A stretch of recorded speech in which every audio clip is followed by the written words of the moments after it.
wir haben hier ein Haustürschloss mit seltsamen Geräuschen.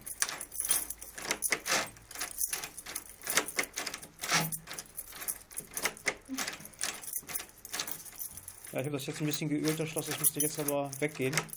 Also dann habe ich jetzt hier die Falle reingedrückt, und dann kann man da Strohhalm reinhalten mit einer Sprühdose dran und dann sprüht man das da rein.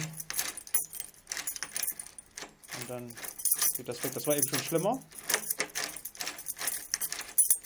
Ja, jetzt scheint das weg zu sein.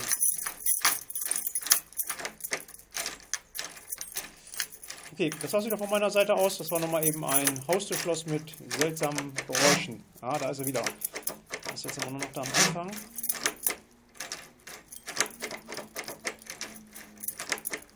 Ja, das geht jetzt weg, das Öl läuft da überall hin.